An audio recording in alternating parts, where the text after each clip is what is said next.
89X Sports Presentation. Tyler makes one-man miss, takes the step back, three, knocks it down! Trayvon Tyler ties the ball game here with 7 seconds remaining. 78 all. Double teaming now for Trayvon Tyler as he gets it right back, up and under move, and gets it to go. Wow. Right there. That is now the 1,000th point in his career. The Lynx pull out the win on the road, 77-74 here in this one, and boy, was that a show here in Davenport, Iowa. We got OG, baby, in Indiana Northwest.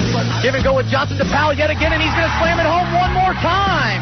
And once again, Julian Powell, basically a dunk fest here in this one. Lincoln College basketball on 89X is made possible by Grouse Chevrolet Buick, ME Realty, and by the State Bank of Lincoln.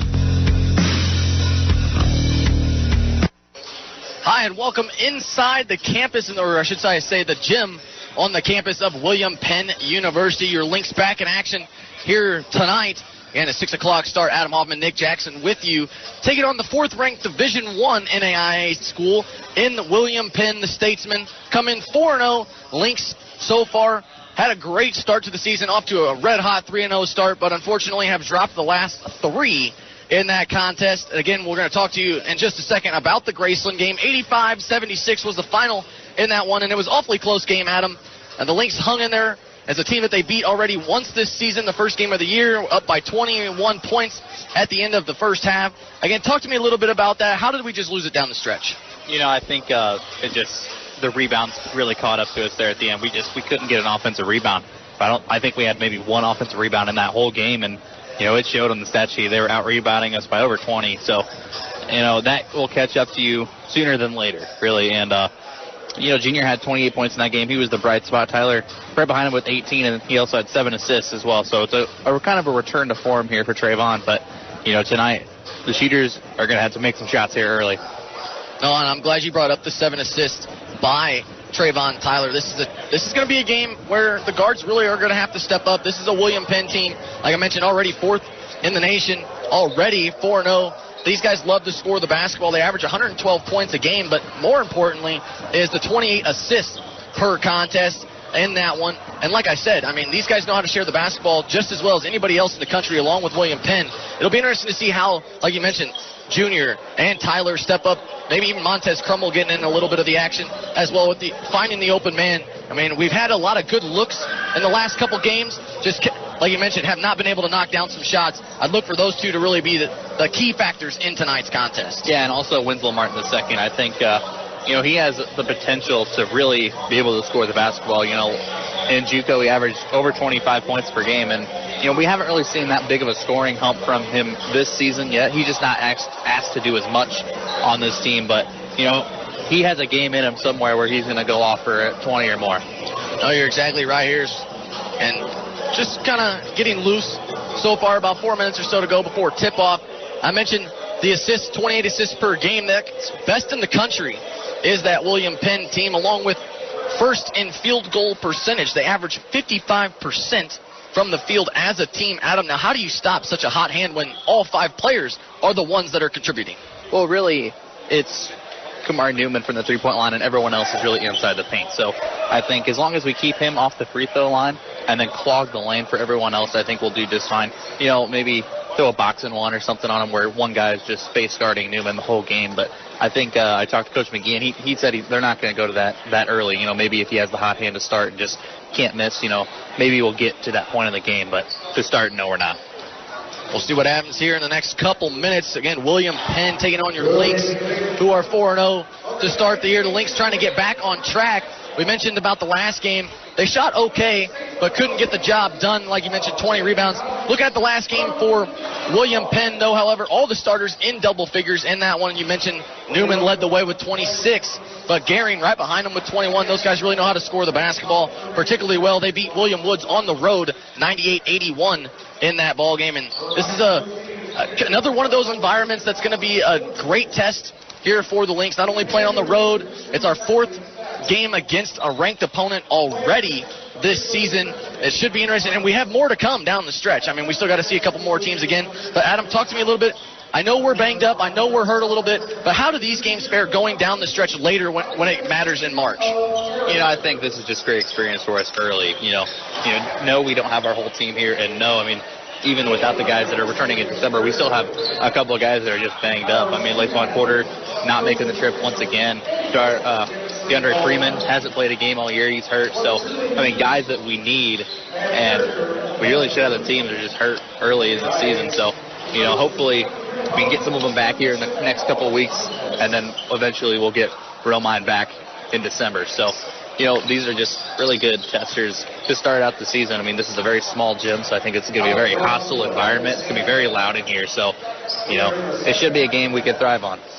Well, depending on who you ask, whether it's a player or listener, these guys definitely know how to play in a hostile environment like this and love to live up to it. We all know who we're talking about here when Trayvon Tyler. This is the type of environment that he loves to thrive in. And I think Montez Crumble's always been right there with him. That's kind of been his right-hand man.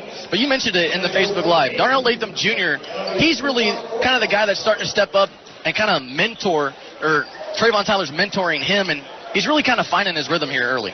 Yeah, Junior last year was really just more of a scorer, so he didn't do much else other than score the ball, but he's taken a lot of steps in the right direction on the defensive end. He's playing some pretty good defense this season, and just the leadership in general. He knows that next year, without Crumble and Tyler, he's the main guard on the team. So I think as long as Junior keeps taking those steps to the next level, he's going to be one heck of a player. And we're going to take a quick break for the national anthem. When we come back, we'll have the starting lineup, so don't go anywhere. Statesman Lynx basketball coming your way right here on 89X. ME Realty in Lincoln brings home buyers and sellers together in Logan County and the surrounding area. ME Realty is now at a new location at 602 Keokuk in Lincoln.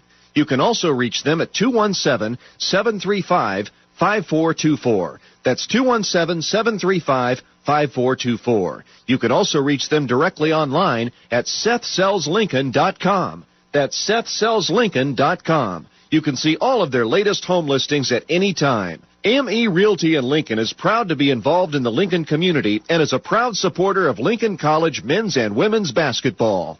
Hi, we're the Goo Goo Dolls. We're fortunate that our daughters have what they need to grow and learn. But that isn't the case for nearly 13 million kids in the U.S. that struggle with hunger. Childhood hunger is a heartbreaking reality that Feeding America is working to change. Each year, the Feeding America network of food banks rescues billions of pounds of good food that would have gone to waste and provides it to families and children in need. You can help kids in need in your community by visiting feedingamerica.org. Brought to you by Feeding America and the Ad Council. 180 over 111, and I had a stroke. 145 over 92, and then I had a heart attack. 150 over 90, and I had a stroke. This is what high blood pressure sounds like. You might not feel its symptoms, but the results from a heart attack or stroke are far from silent. Get back on your treatment plan or talk with your doctor to create a plan that works for you. Go to loweryourhbp.org. Everything's changed. Brought to you by the American Heart Association, American Medical Association, and Council. Hi, I'm Danica Patrick and proud aunt. Watching my nieces grow, play, and learn is amazing. But not every child gets to be carefree. 1 in 6 kids in the U.S. are hungry. 1 in 6. That little girl sitting alone at the playground, she can't play like the other kids. She doesn't have the energy because she's hungry. School lunch will be her only meal today. It breaks my heart that this is the reality in our country, but it's something that Feeding America is working to change. Each year, the Feeding America network of food banks rescues billions of pounds of good food that would have gone to... Welcome back inside the campus and the gym of the Statesman of William Penn, the 4th-ranked Division I NAIA team in the country. It'll be another great test for this Lynx team. We'll see what these 8 can do. A little injured, a little banged up, but still, if you ask Coach Lev, still plenty of talent and scoring opportunities to come here for this Lynx squad. We mentioned it earlier. These guys just missed the open shots. That's really it. But let's meet the starters here first for the visiting Lincoln Lynx. Yeah, for Lincoln, nothing has really changed. We're going to go to the same lineup here. We're going to go with the 2 senior guards in the backcourt with Trayvon Tyler and Montez Crumble, along with number 3, Winslow Martin the second, and then we got the scorer Darnell Latham Jr. And then man in the middle, we got big number 25, Tyrone Wright. And this is another Lynx team trying to snap the 3-game losing streak. On-hand tough task, but let's meet the Statesmen here, the home team. Yeah, for the Statesmen, you got number 0, Kamar Newman. Number 1, Brandon Fasten. Number 10, Dexter Hood. Number 12, Nathan Gehring. And number 20, Hugh Cager. And I'm glad that went a little quickly there because I might have a stroke here with all these lights going flashing on and off. Very interesting. Again, they have a whole production ceremony. We've seen it before on the road. Should not be an overwhelming environment for us. We played in a lot of great environments, none other than Indiana Wesleyan when they had all the Jumbotron, the smoke, and all that stuff. So this is actually a step down for us. Hopefully we'll be able to pull off the W. The Lynx actually go away from the bench and kind of ignore the entire thing. I like that Coach Lepp does that. He pulls them aside, say, hey, we're not going to stand here and watch this. We're going to focus in on our game and try to play the game that we know how. Yeah, that's what we want to do. We don't want to go into their games whatsoever. So yeah, take them all the way out of this. They don't want to see it. So I think going into this game, I think the 3-point line is definitely crucial. We're going to have to shoot our way to victory here. I think as long as the shots are going down, we got a better chance. We're not going to beat this team inside. They're very athletic. You can see some of the dunks that they're throwing down in warm-ups. They're an extremely athletic team. So it's going to be a battle of who can shoot more and who can make a little more. I think the two players to watch on both teams are Junior and Kamar Newman. I think those two are just going to go shot for shot here. No, I think you're exactly right. Newman is definitely the one to watch for the Statesmen. Mentioned he comes in. You talked about that shooting. We're going to have to shoot the lights out here in this one, hopefully to stop these flashing lights. Anyway, that's for sure. Finally, they got them turned off. But again, Newman coming in first in 3 points made per game, averaging just over almost 6 3-pointers a contest in each ball game so far. Also third in total 3-point shots made. He's made 23 already so far this season. That's a handful of threes, like you mentioned, and through the first 4 games. But you talked about the shooting percentage. I said this is a team that comes in first in the nation in shooting field goal percentage with 55%. Lynx have 45%, so not terrible, but they're going to have to step up their game here a little bit if they want to get the job done here today. And the Statesmen already in action. They take the tip. A long 3 there by Newman. No good in the hands of Crumble. Here comes Winslow Martin driving down into the paint. Instead kicks it out for Darnell Latham Jr., who takes a 3. No, but rebounded by the Statesmen. And I asked Mr. Hoffman here earlier today about who's the guy we got to get going, and it was Latham Jr., and I couldn't agree with you more. We'll see if they can get him. As that one's tipped out of bounds by Tyler, it'll stay with the Statesmen. I think that's what we got to do the most. We want to play fast, but I think we need to slow them down on the offensive end. Just tip some passes out of bounds, make them run set plays. Just that first 3 that was taken there by Newman was just a dribble pull-up right off the gate. As Brandon Faison takes a mid-range jumper, no good, pulled down by Tyrone Wright. Now Tyler with it, trying to slowly work it up the floor. And we saw this in shoot-around. You mentioned it. Trying to slow the pace down here just a little bit, trying to get them off of the rhythm, maybe just enough to where we could possibly get an easy bucket. We'll see what happens here. They talked about 15 seconds already on the shot clock. Tyler hasn't even moved from the wing. There they go. As Crumble almost called for a legal screen. Instead finds Junior down low to Winslow Martin for the corner for 3, and he knocks it down. As the Lynx on the board first here, 3-0. That all starts with a backdoor cut there from Junior. You just drawing the defense in. There's Cager for 3. Yes, answers right away. So I think, as long as we just keep their defense on their heels, I think the middle is going to be open for us. Maybe feed it down to Tyrone, just see what he can get going here. And you mentioned it right there. Cager got them back on the scoreboard. 3-3. Our score here is trading 3-pointers early in this contest. It's going to be a handful of them. And we'll see if the Lynx can keep up with them as Tyler now with it to the top of the key and Crumble. Looking right, finds Junior on the wing. He's going to drive baseline. Instead backs his man up to right at the top of the key for downtown. And you know it, as the shot clock expires, Tyrone Wright knocks down the 3, and it's 6-3 lead for the Lynx. I really like it when Tyrone Wright gets the 3-pointer working early. Just raises the confidence for everything to come. Cager drives in right side lane, cannot get that one to go, but it's tipped out of bounds off of William Penn, and the Lynx going to get the basketball back right there. You mentioned these guys love to run and gun, and it seems like every time I turn it to you, they're already putting up a shot. Yeah, that's really, as soon as I got done making that little gesture right there on our offensive end, they already have a shot up, so, we're not used to that whatsoever. It's going to be a fast-paced game. I think this one's going to be a high-scoring game as well. Oh, I think so as well. These guys come in, I mentioned 112 points averaging so far through the first 4 games. Your Lynx only 77 points per contest as Tyler threw that one over the head of Darnell Latham Jr. It's a turnover by the Lynx, who again actually fare better against the Statesmen in the turnover margin. We only averaged 13 turnovers. Statesmen 15 turnovers, but the Lynx did have 15 in the last game against Graceland, so we'll see if they can compare on that one. As a 3 from the corner taken by Gerling, and it's in, and we're tied once again at 6, all by 3s. I believe that's only his second attempt all year. He is 100% as Lynx get another turnover going off the hands of Tyrone Wright. And Tyler just trying to feed him down low. It's kind of hard sometimes. He's almost too big, but we have a foul not in the act of shooting as Fashion was trying to drive in right side lane. He drew some contact there. I believe that one's going on Crumble, his first, team's first here in the half as well.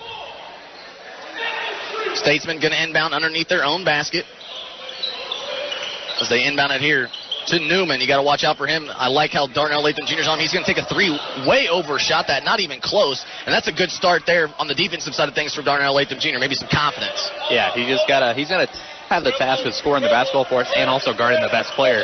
So I think, that should just get the blood flowing for him a little bit.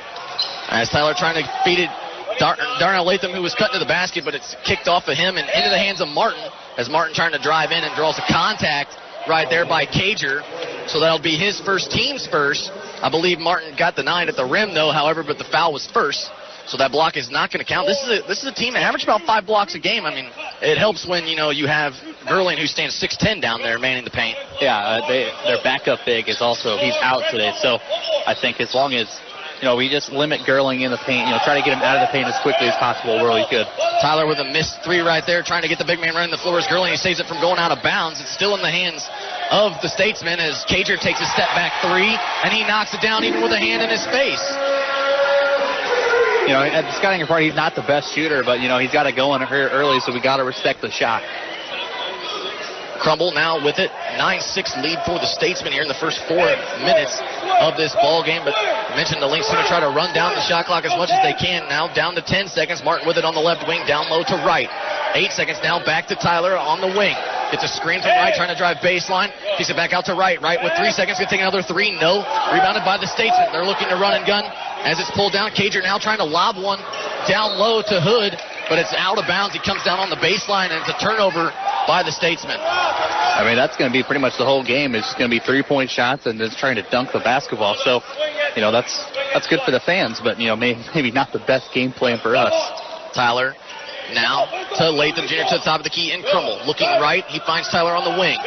Tyler bounce passes one down low to right, puts one up off the baseline, and he gets it to go, and Tyrone Wright already fired up, and that's what you want to see here from the Lynx early. Yeah, you can see Tyrone Wright just yelling and one at the ref. He thinks there's a little bit of a foul there from Gehring. I think Tyrone Wright, he's going to have himself a good ball game here. And this is another one of those games where guard play is going to be critical. Newman and Fashion trying to drive in, but Fashion trying to feed the big man. He can't. Stolen away by Tyler. Outlet now to Winslow Martin, who puts up a floater. No. Tries to get his own miss. He cannot get it to go. I think he was trying to tip it to Tyler. Instead, he just needed to take it himself. As now here comes Hood all the way back down the floor on the other end. And he will draw a foul in the act of shooting. So he'll go to the line for 2 opportunities. That's a good foul there from Tyrone Wright. I mean, it's either a layup or, an and one opportunity. You're going to foul him just to make sure he doesn't get that shot off. And a 30-second timeout taken here by the head coach, John Henry, of the Statesmen. Here in this one, real quick, we're going to take a word from our sponsors. Grau Chevrolet Buick in Lincoln is proud to be a sponsor this season of Lincoln College men's and women's basketball on 89X and our sister station, LCTV. Thanks to their generous support, you'll never miss a single broadcast this season as the Lynx compete in NAIA action. Grau Chevrolet Buick has served the Lincoln and surrounding area with new and used vehicles, along with a complete service department since 1953. Grau is open Monday through Friday between 8 and 7, on Saturdays 8 to 3. Grau Chevrolet Buick in Lincoln at 1905 North Kickapoo. Grau Chevrolet right there, always the home of Chevy and Buicks for Lincoln, Illinois. Again, also you can get one that looks just like mine from a nice red Chevy. Although I don't think they come with lift kits on them here in Lincoln, Illinois. So can't get one that looks quite like mine, but close enough. As it's 10-8 now after the first made free throw from Dexter Hood. So we have one more free throw coming. I mean, Hood's a solid player by all means, 64% from the free throw line, but he does average 20 points a contest as he gets 2 right there from the line. It's 8-11. Statesman out in front early on your links, but we know this game is far from over. 15 minutes remain here in the first half. 11-8 our score. Tyler now with it at the top of the key. to Junior on the left wing. Back to the top of the key and Crumble. Trying to get a screen. He does by right. Now instead he's going to drive in right side lane. Puts a floater up the glass and gets the friendly roll to go. Nice touch there from Montez Crumble. And I like us not having the press here after the made shot. They know they're going to try to run and gun, so just get back as soon as you can. And it doesn't matter if you get a hand in his face or not. Newman hits the three from the left wing, and it's 14-10 in favor of the Statesmen. And like you mentioned, that's how they score a majority of their points, is from the free throw line, or from the three-point line. And we'll see if the Lynx can get a hand in their face here today. Junior with it at the top of the key, now to right. 15 seconds on the shot clock. Hands it off to Tyler. Tyler going left, kicks it to the corner here for Martin from downtown. No, short. As Crumble tips it, and it ball's loose on the floor. Still loose on the floor is Fashion and Martin were up ahead. Now he outlets now to Hood, who does the reverse layup and puts it up with the left hand. 16-10 now in favor of the Statesmen, as Darnell Latham Jr. from downtown, no, off the side of the rim and pulled down by the Statesmen and Hood. Now to Newman. Newman left all alone from the three-point line, takes a step back three, and he knocks it home right into the hands of Tyrone Wright. I think Newman, we held him scoreless for 5 minutes, and then it just kind of two open shots like that. He's gonna knock him down pretty much every time you leave him that wide open. So I think just start to just guard him, no matter what. Just face guard him every single second of this game. Martin down low to right, double team trying to go over the big fella, and he does. And Tyrone Wright gets it to go, and I think he maybe gave a little elbow there to Gerling as Cager trying to go coast to coast. Looked like he traveled. Instead, no foul called, pulled down by Martin, as now Tyler with it, trying to drive in. No foul was called. It looked like a foul all day long. Instead, it's into the hands of William Penn, and here they come now back the other way in a traveling violation right there going on Gerling, and we saw that one all day. But talk to me here. We're sitting right at midcourt. I think that was a foul all day long. Yeah, it's either a foul or a travel. Either one of the two. I mean, he either traveled because he got fouled or just a foul on the jump shot. So I don't know. It's either or, but, I kind of like it, though. They're kind of just going to let him play here. It's going to be a physical ball game. I think the matchup really to watch out right now is Nathan Gerling and Tyrone Wright, as these two really going to town right now. They're actually chirping at each other a little bit, as we have a 3-second call going against Tyrone Wright, as 1 foot was just inside the paint. Not a good call there from Tyrone Wright, but it was awfully close. It was close. I think he argued he only had 1 foot in, so he had 1 foot out as well. So, it's a turnover. We're going to have to live with it. As Fashion takes a three coming down the floor, rebounded by Darnell Latham Jr. It's a 3-on-2 fast break. So he's trying to find Martin in the corner, right side corner. Instead, kicks it back out to Junior, and they're going to set up the offense here with 20 seconds on the shot clock. 19-12 lead for the Statesmen, as Martin trying to cut into it with a three from the wing. No. Pulled down by Hood for William Penn. Here they come quickly now, trying to lob it down the floor as an alley-oop pass there to Garling. Cannot get that one to go. Too close to the rim as Junior pulls it down. He's trying to drive in. Puts one up. Count it. The basket and the foul. As actually, no, they say the foul was on the floor. So the wave off the basket, but it's still going to be a foul going against Fashion here, his first team second. And it will be an inbounds underneath their own basket for the Lynx. Actually, that foul was they put it on Newman, which I didn't really see him a part of that play at all. I thought it was going to be on Fashion. And Maris is going to check in for the Lynx here in the next dead ball. As they inbound it to right, and they took Garland out of the ball game, as now Crumble goes to the rack, right side lane, puts up a floater, and he gets it to go. And we have something going on Tyrone Wright. It's a delay of game. He hit the ball after it went through the basket. Oh, there you go, a delay of game on Tyrone Wright. And just a warning here in that one, but you got to like that Tyrone Wright being aggressive early as he comes out of this ball game. Blake Maris checked back in. Lynx going a little small here, along with, again, Crusoe as well for the Statesman. He checked in, and I believe also Pender as well for the Statesman. So a lot of new faces out there for both sides. We'll see if Maris can put up a fight here on the defensive side of things, as the Lynx a little bit smaller in their height. Yeah, I like how they took out Gehring, so we took out Tyrone Wright. We're going to play their game. If we're going to go small, they're going to go small. As count the basket and the foul as Newman knocked down the three from the wing. We have a foul away from the basketball. No, they're going to wave the basket off as they're going to wave the basket off, so Newman did not make the three. The foul happened before the shot was even taken, so the Statesmen will get the ball underneath their own basket. Talk to me a little bit about that, Adam. You saw kind of what happened there. Yeah, he noticed that they were going to shoot the ball, so they went in for the box out, and Winslow Martin II just hammered his guy, and they're going to call the foul before the shot even was up. Originally, they called it was good, so actually they're going to look here to see if that foul was committed before. Interesting here again. This is something that the Lynx, we do not have the capability to do on our home floor just quite yet. I know we're still working on it.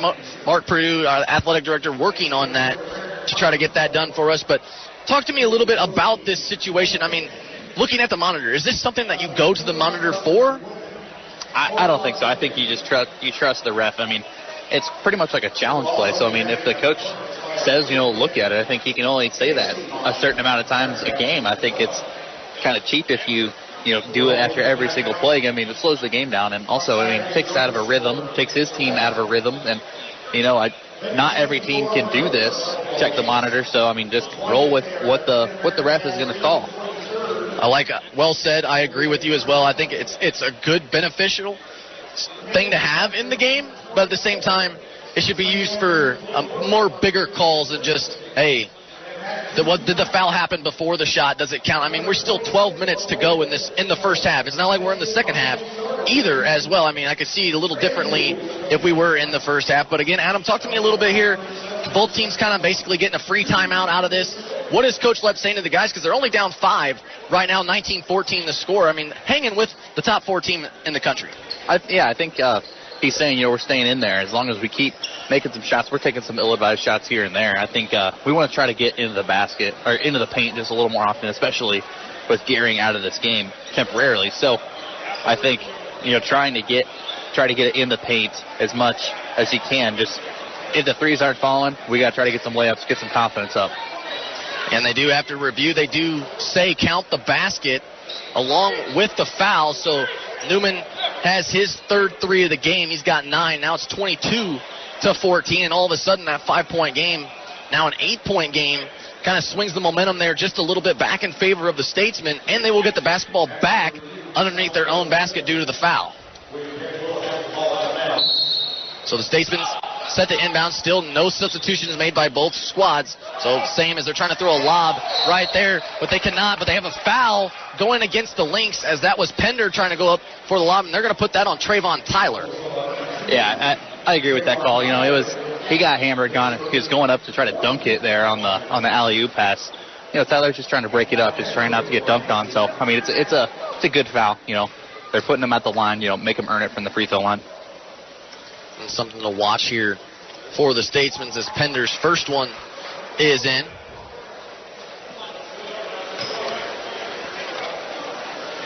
(23-14). Pender has one more free throw coming, as he can make it a 10-point lead, and he does for the Statesmen. So the Lynx kind of, I would have to say, not feeling the pressure just yet. Still plenty of time, but here's kind of where one of those things you might need a basket right here. Yeah, I think we definitely do. It just, get something going for us. Nothing is really falling for us early.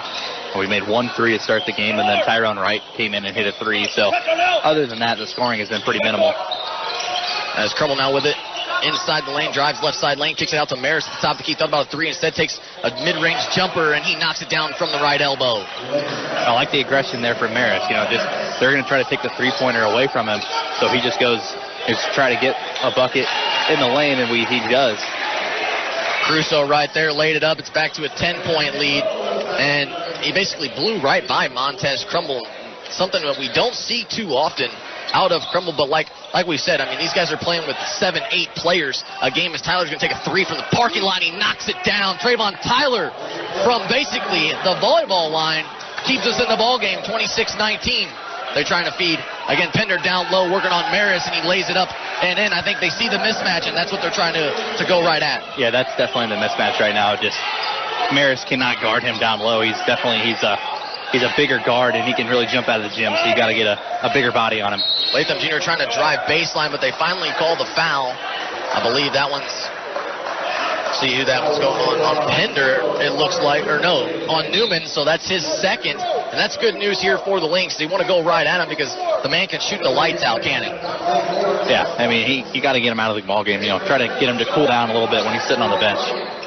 They bring in Thomas as Maris thought about a three from the right wing. Instead, trying to make his man miss, picks his own dribble back up, trying to find somebody. They got to find Crumble as he finally gets it to right at the top of the key. 10 seconds now. Wright trying to drive in on Pender this time, and he'll draw some contact as well. That might be his first, team's fourth, so foul's pretty even here so far through the first 10.5 minutes. 28-19 lead, though, still for William Penn. Yeah, McGee said before the game, he said they haven't really played that many physical teams. We're definitely going to be the most physical that they've played so far, and it's really showing here. 4 fouls apiece, only 10 minutes left to play. These guys also as well, we mentioned they score 100 points as Darnell Latham Jr. drives left side lane, no foul called as he cannot hit. Here comes the Statesman back the other direction as Thomas with it. Now back out to Crusoe on the right wing, trying to lob one down low to Pender, working on Montez Crumble. Up and under move, no good. Ball's loose on the floor. They're going to say last touched by Blake Maris, so it'll stay with William Penn underneath their own basket. But back to what I was saying, though, these guys don't like to play a lot of defense. They still give up 80 points a game, even though they score 112. I mean, basically, so if you look at that stat, they shoot the lights out on everybody and just kind of let them do as much as they can. As it looks like Roy Nesbitt going to come to the scores table here to check in for the first time. I think, yeah, he's gonna grab Crumble. So, I mean, this is definitely a different look. I think, as long as we just plant Roy in the lane, I think that'll do us justice. They feed Pender down low, working on a right with his hands straight up. Pender just through the contact and puts it up and in. He's got 6. 30-19 lead as Tyler once again from the volleyball line. No, too strong. Offensive rebound, though, goes to Wright. Trying to drive in. He's blocked by Pender into the hands of Nesbitt, who puts it up, cannot finish. Tyrell Wright with the offensive rebound for the third time, and then is fouled on the floor, as that's going to go on Pender. So he's got 2 already here for the Statesmen. That's their 5th team foul. And the Lynx going to have they're going to say it was a shooting foul here in this one. And Wright comes up a little shaken up after that play. I think he got kind of hit in the eye. So he's still going to take his 2 free throws. Gary's going to check in after this first one here from Wright. As Tyrone Wright knocks down the first right there, puts us back to a 10-point deficit as Garland checks back in. So big for big here so far as Pender checks out of the ball game along with Watkins. We also got word there is going to be no media timeout taken here this afternoon, or tonight, I guess I should say, as Tyrone Wright makes them both, and it's now a 9-point lead for the Statesmen. Lynx trying to crawl their way back into this one early. Got some work to do as a no-look pass goes to the corner for Hood. Hood kind of pushed his man out of the way. No foul was called. Hood drive right at Nesbitt. He can't get it to go, but gets his own miss, and the putback up and in. That's where the Lynx really got to capitalize right there. We know this is a team that comes in 5th in the nation in offensive rebounds per game. They average 16 offensive rebounds per contest, and they got 1 right there. Tyler with the 3 from the left wing. No. Ball's loose into the hands of the Statesmen. And here they come now back the other way. 32-21 as they throw a lob to Hood, who gets stuffed by the rim and then hung on the rim. And we're going to have a technical foul going against Hood, even though he couldn't throw it down. But again, you cannot hang on the rim. Yeah, you can't hang on the rim. I know he's trying to stay out of the way there. But, he can't do it, especially if the ball's still in play. It's one thing if he makes the dunk and just hanging on there, just make sure he doesn't land on top of anybody. But when the ball's in play, you can't virtually hang on the rim whatsoever. And it was one of those, like you said, he's trying to get out of the way, trying to hang on the rim. But Thomas got the offensive rebound for the Statesmen, so he was looking to put that back up, but Hood's still hanging on the rim. He can't quite do that. I think if we would have pulled down the board, they might have let that one go. But instead, Maris going to shoot the technical free throws, and he makes the first, so it's 32-22. But again, the Lynx, after he makes the first, will get the basketball back here with 9 minutes remain in this first half. And the Lynx, they're holding their own here in this one. A few of those big threes from Newman early in that first 10 minutes or so has kind of kept the lead where it was. But other than that, the Lynx hanging tough right now. Yeah, we're playing really good defense. Like you said, other than the threes we gave up real early, I think we're playing pretty physical in the paint. I like it so far. I think on our end of our end, I think we need to get Tyrone here the ball. We have the size advantage. They only have Gehring in the ball game to protect the paint. So, as long as Tyrone Wright gets a touchdown, I'll be happy. Right now has it at the top of the key. He's looking to bounce pass one to Maris just inside the free throw line as he backs out. 10 seconds now on the shot clock. Junior with it at the top of the key.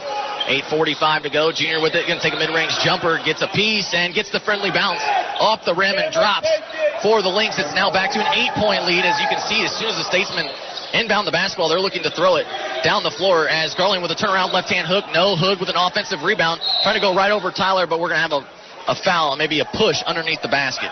Yeah, it's going to go on Nesbitt. Really, it's all just because of sheer size right there. He just couldn't stop himself from going down and really banging down low. I like the matchup here of Gehring and Nesbitt. I mean, because Gehring could push right out of the way if he needed to. He's a little bigger than Tyrone, but Nesbitt, you're not moving him. As they inbound it to the corner in Watkins for a three, and he knocks it down. 35-24 lead in favor of William Penn as Junior now has it at the top of the key, picks up his dribble over to right. Down low to Nesbitt, working on Garland. He's trying to back his man down, and we have a foul going against Nesbitt. Apparently must have lowered the shoulder. No, they're going to call a charge on Nesbitt. He's trying to say, hey, man, what did I do? Garland didn't even fall down. Yeah, that's just post play right there. I don't know what that foul is whatsoever. And Roy's gonna take a seat here as Winslow Martin comes back in along with Montez Crumble, but that's just unfortunate for Roy. I mean, that's banging down in the post. That's not an offensive foul whatsoever. I mean, that's some grown man basketball right there. William Penn could not hang on with that one, but they do take a three by Watkins, no good. Ball's loose on the floor as it's into the hand of Fashion. Now he has it back to Watkins, and he's called for a traveling violation right there. And their head coach comes out and says, hey, slowed it down just a little bit. We're too fast. And therefore, the Lynx have some advantage right there because they're making them speed up their process. Even though we're playing their game, if they can play it quickly, they'll get the win. But so far, the Lynx hanging tough. Yeah, and as long as we just hang in there, as long as it doesn't get too bad, I think we'll be fine going down the stretch. We have some big shot makers. Junior drives in, baseline, left side lane, puts up an up and under move, no good. Rebounded by William Penn. Here they come now the other way with Peel, who just checked in. She goes to the corner for Fashion, no good. It should be an over-the-back call right there on Garland as him and Tyrone Wright working against each other. And that was really the matchup I want to see. Yes, I like Nesbitt down low for the things that you mentioned, but Tyrone Wright just has that anger and that aggressiveness down low against Garland, playing that. I think when he saw the 7-footer and Maxwell against Indiana Wesleyan, I think that just boosted his confidence because of how well he played.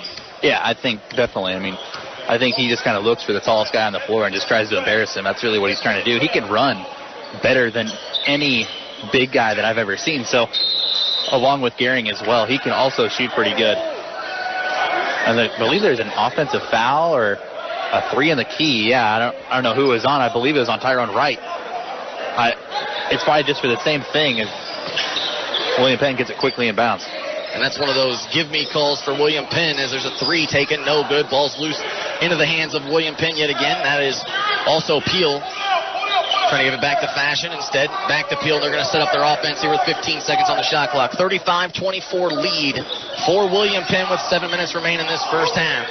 As Peel now with it, looking to Garland. He's on the left wing, give and go as he hands it off. And now we're going to have a foul going against Trayvon Tyler. Another awfully close foul, but Peel kind of slipped a little bit, kind of fell right into Trayvon. He got fouled by Gehring right there. He didn't get fouled by Trayvon. That's going to be his second. So I'm probably going to sit Trayvon here for a while. You got to make him be careful here. And Maris is going to check in, but Tyler trying to get an explanation from the official here. Interesting, you talked about wanting to play physical. It's hard to play physical when some of these calls like this are going against you. Yeah, it seems like really the softest fouls are getting called, but the really hard fouls are not. So either way, I mean, we're just going to have to deal with it. This is how they're going to call the game. So hopefully we can draw some fouls on them on the other end, kind of the same way. While we were talking here, I'm interested. Peel shot 2 free throws there. Both teams, no team is in the bonus yet here in this one. It must have been in the act of shooting, apparently. I think it was a 1-and-1 opportunity. I don't think they've changed it yet. So he made the first one because they were trying to box out on that first one. We only have 5 fouls, though. Yeah, I don't know. I mean, that was very interesting of how they shot 2 free throws. I mean, I wasn't quite paying that much attention. But still, I mean, no team's in the bonus. I don't know why they shot 2 free throws unless it was in the act of shooting. As fast feed from Crummell down low to Tyrone Wright. Count the basket and the foul as Tyrone Wright going to town on Garland, as that'll be his second. And team 7, so now they're in the bonus, and Wright going to the line for an and one opportunity. I mean, Tyrone, what a player. I mean, he's playing like a grown man right now. First guy in double digits, he's got 11 points already. So, like I said, this might be a big game from Mr. Wright. And Wright's free throw is good, so 37-26 lead, or 37-27 lead, as Cager, who just checked back in along with Hood, he finds him. He's going to take a 3 from downtown. He knocks it through, and all these William Penn guys are very capable of making these threes, and even with the hand in their face, they're still falling for them. Yeah, we are told, I mean, not really any of them can really shoot the 3 other than Newman, and then all of them are hitting threes left and right on us. So, maybe we're going to have to just suffocate that 3-point line as much as we can. Right now with it as well, we're going Garland back out to Maris. Maris from the left wing for 3. No, just off a little bit as a rebounded by William Penn, and here come the Statesmen back the other way, and they will say no foul, or no shot. Foul was on the floor. That'll be the team's 6th. That's all Maris could really do. Otherwise, it was going to be a dunk fest, and the crowd was going to get right behind Cager after that one. But instead, he is fouled. And now we just went from... Yeah, we went from 5 to 8. That's 8 why fouls. Okay. Yeah, they didn't have him on the scoreboard there. So we are in the bonus right now. At least we figured out why they shot free throws, as Cager could not make the 1-and-1 opportunity. And it's going back the other way here into the hands of Montez Crummell. 40-27 lead, though, for the Statesmen, the 4th-ranked team in Division I NAIA. So Lynx got another good test here. 5.5 to go in this first half. The Lynx trying to waste as much time as they can. 10 seconds on the shot clock. I haven't even moved. As now there they go as Maris with it on the right wing. Back to the top of the key. And Crummell with 5 seconds. He's going to pull up from downtown. And somebody has to make it, is what Montez Crummell says. And to shoot around, and he makes it right there. And it's back to a 10-point game. Yeah, someone's going to shoot it. Might as well be Montez, who's really been Mr. Reliable from the 3-point line this season. And now Peel with it now. They turn into a 2-3 zone as Cager drives right to the rack. Nobody was even home, and it's a free bucket for the Statesmen as the Lynx going to be quickly back up the floor, 42-30. 4.5 to play as Crummell picks up his dribble, finds Martin in the right side corner. Back to Crummell. 20 seconds now on the shot clock. The Lynx really love to kind of slow the pace down here, but can't do that too often if you're down by 12. Going to have to try something at some point. Crummell with it now with 9 seconds on the shot clock. Gets a screen as they try to switch. Finds Wright. Wright now at the top of the key.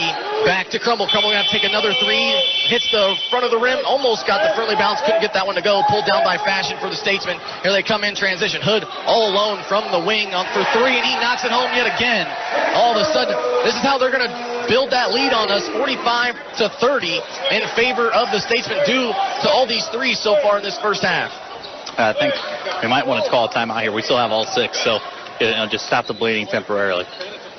Again, that was their 8th 3 already here in this first half. They're shooting 9 for 14, excuse me. Actually, it's 9 now. 64% from behind the arc, so going to have to do a better job of that. As Wright from downtown takes a 3. No. Blake Maris with an offensive rebound. Looked like he was fouled. Kicks it back out to Martin. Over to Junior on the right wing with 16 seconds on the shot clock. Junior trying to drive baseline, and there was no foul called, no flopping called, no nothing as it's stolen away by the Statesmen. Here comes Hood back the other way, and he drives in, and we're going to have a blocking foul going against Blake Maris. And we had a no call on the other end, and this time Maris trying to step in, take a charge. He looks set. Instead, they called the block. Yeah, Maris got pretty much elbowed right in the face. I don't know about that at all. It's just something we're going to have to deal with. Coach McGee and Coach Rob both just got up and just asking for an explanation.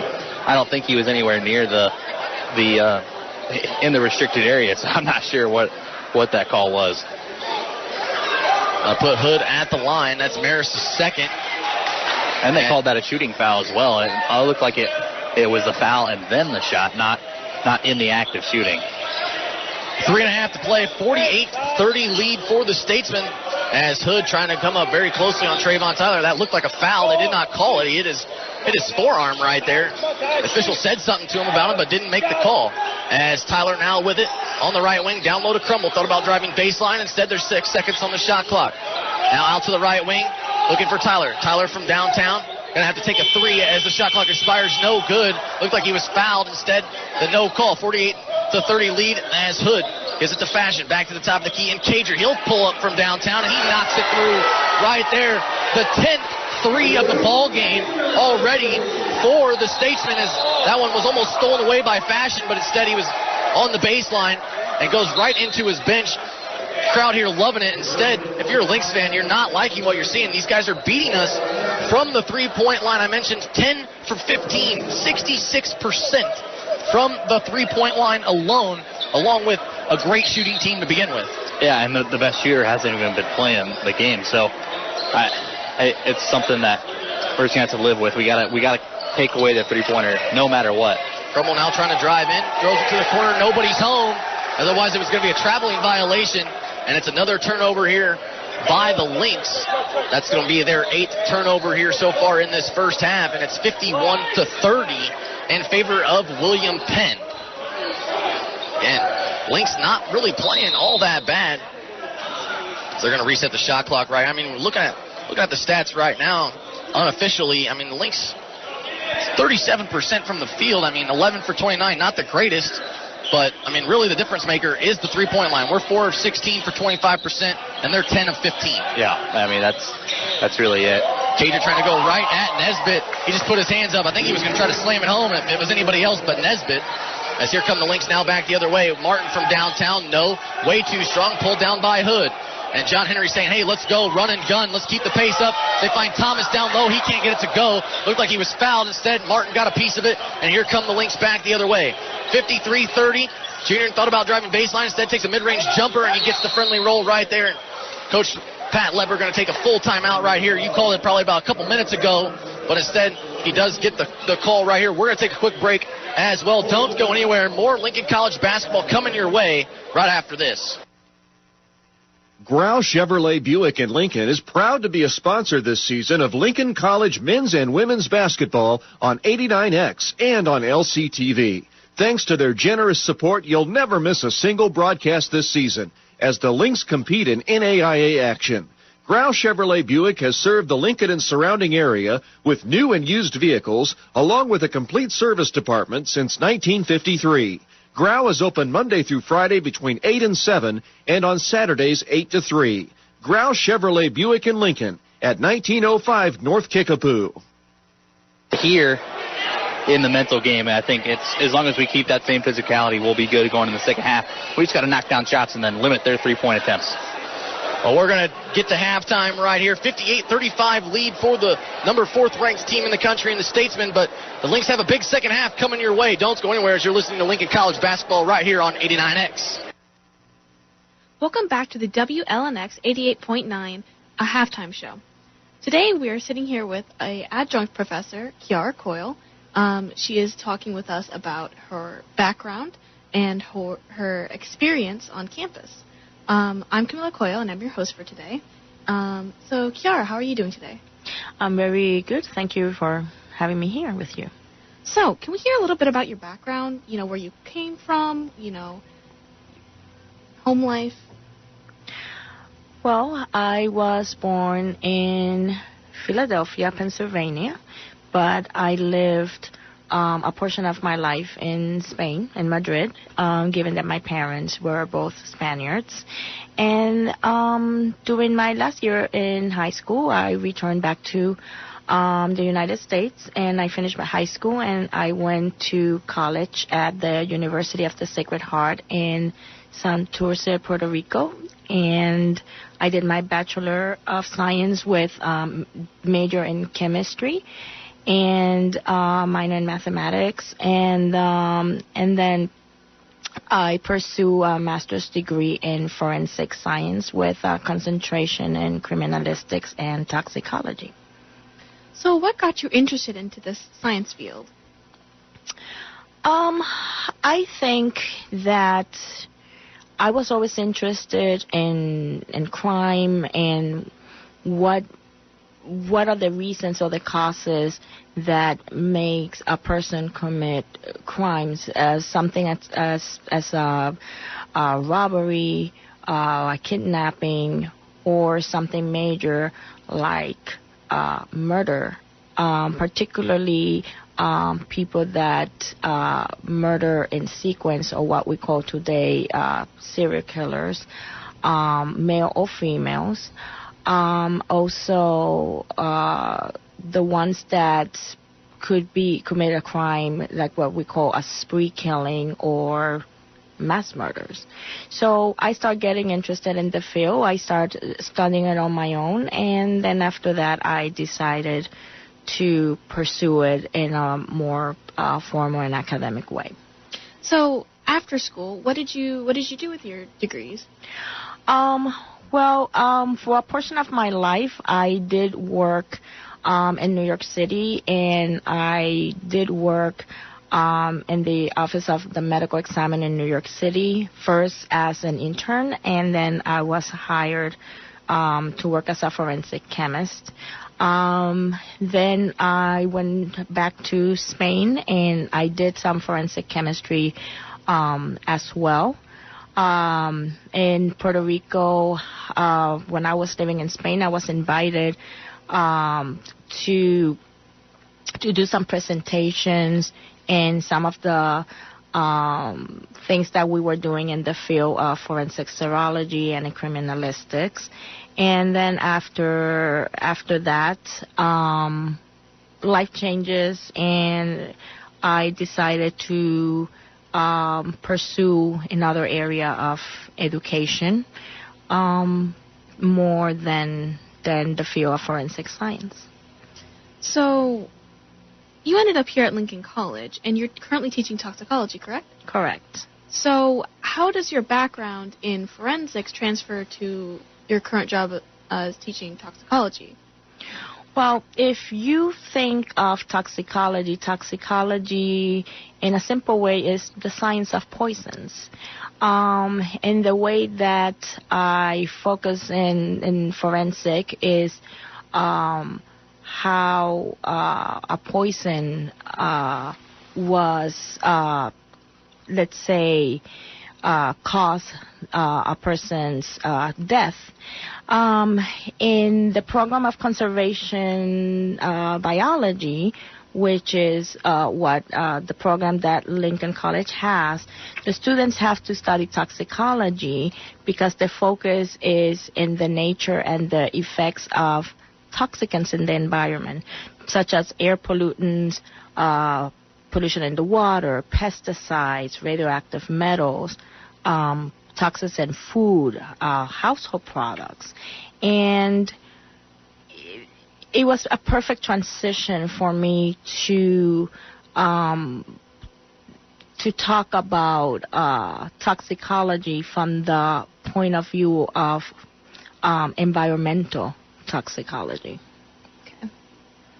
So, getting aside from the academic standpoint, let's talk about how Lincoln College has been treating you. What got you? Are you happy here? I am very happy, and I'm very excited. Every day that I have to come to teach, I'm looking forward to 4 o'clock. My class is at 4 o'clock on Tuesdays and Wednesdays, and I am just looking forward to come to the class and see my students and establish a discussion, a dialogue, talk about toxicology, engage them with some critical thinking in the area, and how hopefully that is going to help them with their major and to create more focus on what they're trying to do with all the environmental issues that they are going to target with their studies. Oh, okay. Thank you so much for being here on WLNX 88.9 Halftime Show. This was Kiara Coyle, an adjunct professor here on Lincoln College, and I'm Camila Coyle, your host. Thank you for tuning in. The State Bank of Lincoln is Lincoln's oldest bank. In fact, its home location at 508 Broadway dates back over 100 years. That's 100 years of providing Lincoln and surrounding area residents and businesses with banking services, including checking and savings accounts. They also provide personal, business, and agricultural loans and retirement planning. The State Bank of Lincoln's Woodlawn branch opens mornings at 7:30. You can also find them at Walmart in Lincoln and with 2 locations in Clinton. The State Bank of Lincoln, since 1903, assisting and strengthening both individuals and the local community. Unexpected reactions to smart financial decisions brought to you by feedthepig.org. Well, I finally did it. I opened a 401k. So you're giving up? Just like that? Giving up on what? I'm getting an inheritance from a distant relative. Don't you think if there were a billionaire in the family, we'd know about it by now? Listen to me. We are one phone call away from riding horses on our own private polo grounds. One call from christening yachts, having a butler, using summer as a verb. How do you figure? Look, everyone's got a rich uncle somewhere. It's statistics. So the best thing you can do is just prepare for the inevitable. Right, which is why I thought maybe it would be smart to take control of my finances. You know, start using a budget, get out of debt, set some retirement goals. Budgets? Debt? You watch your mouth. Retirement shouldn't be a goal for us. It should be a way of life. When it comes to financial stability, don't get left behind. Get tools and tips for saving at feedthepig.org. This message brought to you by the American Institute of CPAs and the Ad Council. Swimming pools can be lots of fun, but they can be dangerous too, especially for young children. Always practice simple safety steps to prevent tragedies. Fence all pools. Teach kids to swim, and always watch them around water. No horseplay. Simple steps save lives. To learn new life-saving steps, visit poolsafely.gov. A public service message from the U.S. Consumer Product Safety Commission. When you went car shopping, you meant business. You aced vehicle history searches and test drives. You out-salesmaned the salesman. Now you've got your wheels. If you manage that, you can get your retirement plan on track. Visiting aceyourretirement.org can help. With 401k tips and smart saving strategies, you'll have the info you need to get more for your future. Go to aceyourretirement.org, because when it comes to speeding past financial challenges, you're an ace. Brought to you by AARP and the Ad Council. When I was little, I didn't talk for a long time. I liked things to always be the same. Anything new or different would scare and upset me. I was very sensitive to lights and sounds. It was almost like I had bigger eyes and ears than everyone else. So I built secret hiding places where nothing could get in. I didn't like looking people in the eye. It made me feel uncomfortable. I'd throw big tantrums over little things, like when my socks didn't match. Sometimes I'd do the same things over and over. Until one day, I found out I had autism. My family got me help. Slowly, I learned how to live with it better. You can see signs of autism in children as young as 18 months. Early intervention can make a lifetime of difference. Learn the signs at autismspeaks.org/signs. Brought to you by Autism Speaks and the Ad Council. Not completing high school is more of a social thing than it was an academic thing. I came out in the 11th grade. Nobody was embracing you. The kids were cruel. It was very difficult to be gay. Even though all these years have passed, I still had that longing to have my diploma. The hard part was determining that I was going to do it, but I definitely didn't do it alone. At age 30, with the help of her mentor, Carissa finished her high school diploma. I have a mentor, Maria. She convinced me to continue my education and to finish what I started to get my diploma. Just never judges. She's a true role model. If you're even considering getting your high school diploma, go get it. You can do it. No one gets a diploma alone. If you're thinking of finishing your high school diploma, you have help. Find free adult education classes near you at finishyourdiploma.org. That's finishyourdiploma.org. Brought to you by the Dollar General Literacy Foundation and the Ad Council. Welcome back inside the gym here on the campus of William Penn University. The Statesman, the fourth-ranked NAIA Division I basketball team in the country. They're 4-0, and boy, did they play like it in that first half. And the Lynx just trying to keep up in this ballgame, but a lot of chippiness already involved in this contest. We've seen 3 technical fouls been called already, 1 on us, 2 against the Statesmen, and then a little halftime brawl, I should say, between the fans and us. I didn't know what quite got said or how it started. It was on the other side of the locker room, but again, we're going to keep it right here. 58-35 lead for the Statesmen in that first half. I know you didn't quite get to hear much of it. However, though, you didn't miss much because it was all Statesmen in that first half, 58-35. Adam, talk to me a little bit about the stats. I mean, these guys shot close to damn near lights out from the three-point line. Yeah, Kamari Newman has 9 points just on 9 threes alone. He went 3 for 5. Or 3 for 4, I should say, from the three-point line. The whole team went 10 for 16 at 62% from the three-point line. It's like Kokomo all over again. We did come back in that game, so I think we're still in this ball game as long as we just limit their three-point shooting in the second half. They're on a different rim, so it might be a little rusty for them coming out of the half. And like you mentioned it here in this one for this Lynx squad, Tyrone Wright, the one leading the way. Down low underneath, I believe, with 11. 12 points. 12. I was going to say, I can't really read it here on the score. You got the stat sheet in front of you. So talk to me a little bit. We still held Newman to only 9 points. We didn't even see him in the last 10 minutes of that first half.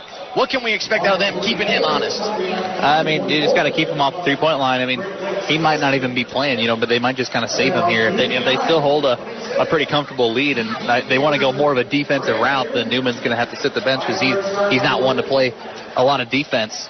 We had 9 turnovers in that first half, which is it's a little bad for us. We had 12 total in the game on Saturday in the loss to Graceland. So I think that the turnovers need to be limited, but we're just getting killed in the glass. 24-15, they're out rebounding us. So that just needs to change here in the second half. No, you're exactly right. Here, this one, it'll be interesting. I mean, they have a ton of offensive rebounds. I think offensive rebounds were the key. Let's see how many they have here. 7 offensive rebounds. So, it's going to be a tough test coming down the stretch. But like you mentioned, the Lynx, a great second-half team in this ball game, especially after what we just saw happen going into halftime.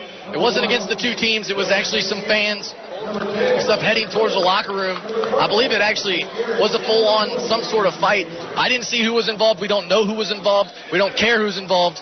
But again, hopefully they can take that aggression and pull it out in the second half and really take it to William Penn. I'm surprised they didn't really call it like a technical foul just because it is on their crowd. So they might have something here in the opening seconds here, but no, it does not look like it. But we did come out of the other side of the locker room, so we didn't have to walk past the fans again. We're just avoiding more contact really with those fans. We'll see if the Lynx can do more talking on the scoreboard here. They got a lot of ground to make up as Tyler and the same 5 starters out there for the Lynx as he takes a contested shot. Instead, made a pump fake and then tried to find Crummel, but threw it over his head, and it's already a first turnover for the Lynx here in the second half. Yeah, it's not a good start there. I mean, it was a good move there by Trayvon. He needs to find the open guy there because there's another guy coming over on him. As Fashion drives in right side lane, puts one off the glass, can't get it to go. Tyler pulls down the board, outlet now to Martin, who just about overran it. Instead, we're going to have a traveling violation going against Martin. He did shuffle his feet there just underneath the basket, but it was a good look from this Lynx team and almost kind of a playbook out of John Henry's team in the Statesman. Yeah, they're just trying to run in transition. I mean, if we come out just with a completely different mindset and just try to run and run and run, I mean, it's just something we might try to look for here in the second half. And this is the number 4th ranked team in the country. They're 4-0. And so far, they've done a great job on their home floor. Don't lose very, very often. I believe 22-12 last season when it went to the Sweet 16 in the NAIA Division I National Tournament as Garling lays it up and in over Tyrone Wright. And it's 60-35. And these guys, we mentioned it again, unfortunately bad news for the Lynx. However, Tyler trying to drive in, left side lane, takes it back out to the top of the key for Martin for 3, and he knocks it home. But what I was saying, though, is these guys come in 5th in the game, or in the nation, in the scoring margin per game. They 33 points differential between them and their opponents. So these guys are very good, and so far it's getting pretty close. There's Garland, slams it home right there, and it gets things going back on their feet for the Statesmen early in this second half as Latham Jr. thought about a three from the corner. Instead, Tyler across the court pass to Martin, who's got the hot hand, made one already. Cannot hit that one from the left side corner. Pulled down by the Statesmen. Here they come now in transition as they get it back down low to Garland, who just slammed one home on the last possession. Working on Tyrone Wright. Goes with the left hand over right and puts it up and in. He's only got one move, and it's just going to that left-handed jump hook. He's either going to dunk it or he's going to have a little hook like that. He's only going to go for that left hand, though, to just try to take his left hand away. Tyler trying to drive in, puts one up off the glass, cannot. Into the hands of Garland for the Statesman. Here comes Hood back the other way. Bounce past the Cager, and he'll just lay it up. And in. It was a 4-on-2 fast break, but instead they find the fourth place guy, and it's another in basket for this Statesman team as Junior finds Tyrone Wright in the corner for three. He knocks it down. Sign of spark there from Tyrone. As now that one almost stolen away by Montez Scrummel. Instead finds Fashion. He's trying to drive in right side lane, and he'll just put it up and in. Tyrone Wright did not want to foul right there, but the Lynx, it seems like every time they get back down the floor, they're trying to make a basket in transition. Scrummel takes a three. No good. Pulled down by William Penn, and they're going to slow down this offense. Yeah, they decided not to run the track meet with us there. We're going to slow things down, try to run an offense. 68-41 as Cager takes a mid-range jumper. No good. 17 minutes to go in this ball game. 68-41 lead for the Statesman of William Penn. Junior drives in, left side lane, cannot get that one to go. Ball's tipped in the air into the hands of Garland.